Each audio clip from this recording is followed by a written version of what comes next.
হচ্ছে যাকাত। জোরে বল সুবহানাল্লাহ। ইকামিস সালাত ওয়া ইতাইজ যাকাত, নামাজ কায়েম করা এবং যাকাত দেওয়া।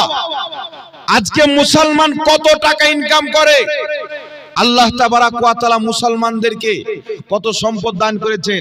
কিছু লোক আছে বছরে 50,000 টাকা ইনকাম করে, কিছু লোক আছে 1 লক্ষ টাকা জমা করে, কিছু লোক আছে 2 লক্ষ টাকা জমা করে, কিছু লোক আছে 3 লক্ষ জমা করে, কিছু লোক আছে 4 লক্ষ জমা করে, কিছু লোক আছে 5 লক্ষ জমা করে। কিন্তু আপনারা বলেন যে সবাই কোনো না কোনো ব্যক্তি এমন নাই যার কোনো ইনকাম নাই।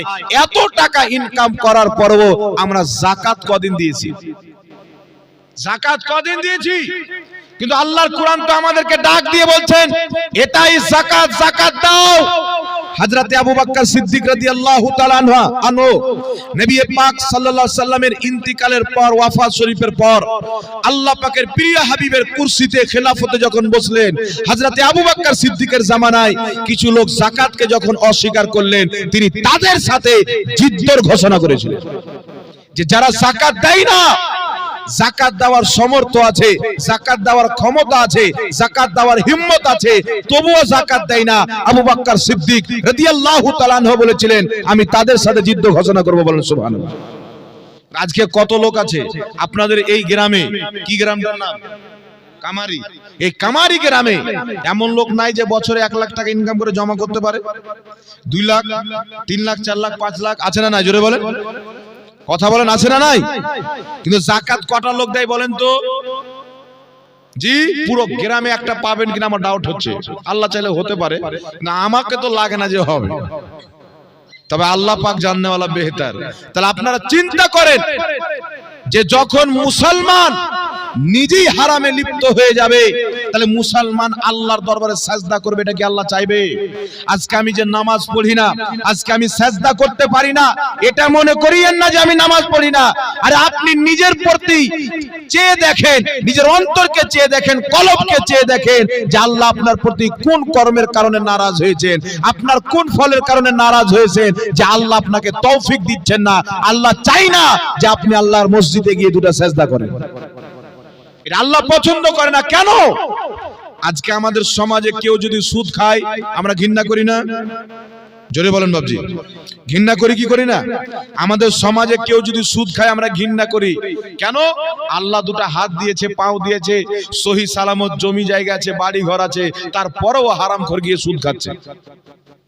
আমরা ঘৃণা করি, কিন্তু আমরা চিন্তা করেছি আমার বেটা 1 লাখ ইনকাম করে নিয়ে এসে দিল, আমার জমিন থেকে 1 লাখ টাকা ফসল বিক্রি করে হলো, জমা হলো, বছরে 2 লাখ টাকা জমা করতে পারলাম, শরীয়ত বলছে লাখে 2,500 টাকা যাকাত বের করো।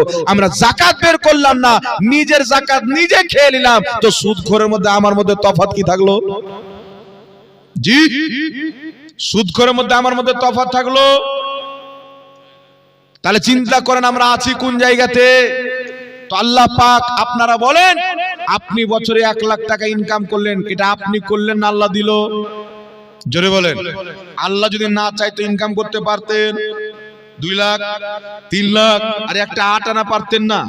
আপনি যা ইনকাম করছেন এটা আল্লাহ পাকের ফজল, আল্লাহ পাকের রহমত, মহান রব্বুল আলামিনের বরকত, এবং রব্বুল আলামিন এটা আপনাকে তৌফিক দিয়ে আল্লাহ পাকের অশেষ মেহেরবানি যে আপনি কেউ 1 লাখ, কেউ 2 লাখ, কেউ 5 লাখ টাকা ইনকাম করলেন। কিন্তু বলেন আপনাকে আল্লাহ টাকা দিল আর আল্লাহর হুকুম তুমি 1 লাখ ইনকাম করবে 2.5 লাখ যাকাত দাও, 2 লাখ ইনকাম করবে 5 লাখ যাকাত দাও, 3 লাখ ইনকাম করবে 7,500 যাকাত দাও, 1 লাখে 2,500, 2 লাখে 5,000, 3 লাখে 7,500, যে একটা যাকাতের সিস্টেম করা আছে। আর আমি যদি যাকাত না দিই আল্লাহ বেজার হবে কি হবে না? জোরে বলেন, হবে কি হবে না?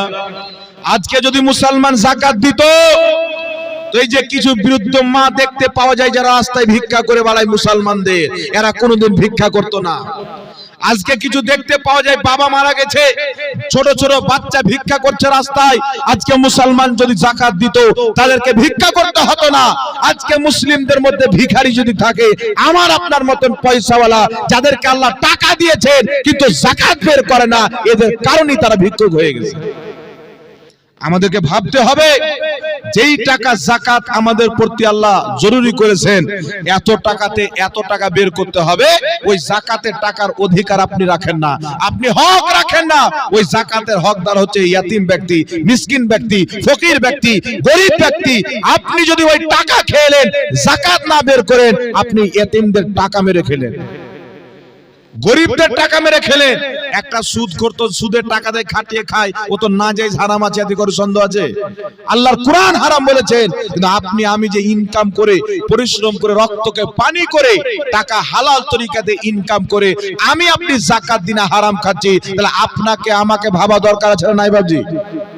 জোরে বলেন, আছে না নাই? তাহলে যাকাত দিতে হবে না, হবে না? কথা বলেন। আজকে বাড়িতে এমন কোন মহিলা নাই যেই মহিলার কানে দু চারটা নাই, পায়ে দু চারটা নাই, হাতে দু চারটা নাই, গলায় দু চারটা নাই, কি আর বালা আছে না নাই বাবা? তাহলে কতটুকু সোনা থাকলে আমাদেরকে যাকাত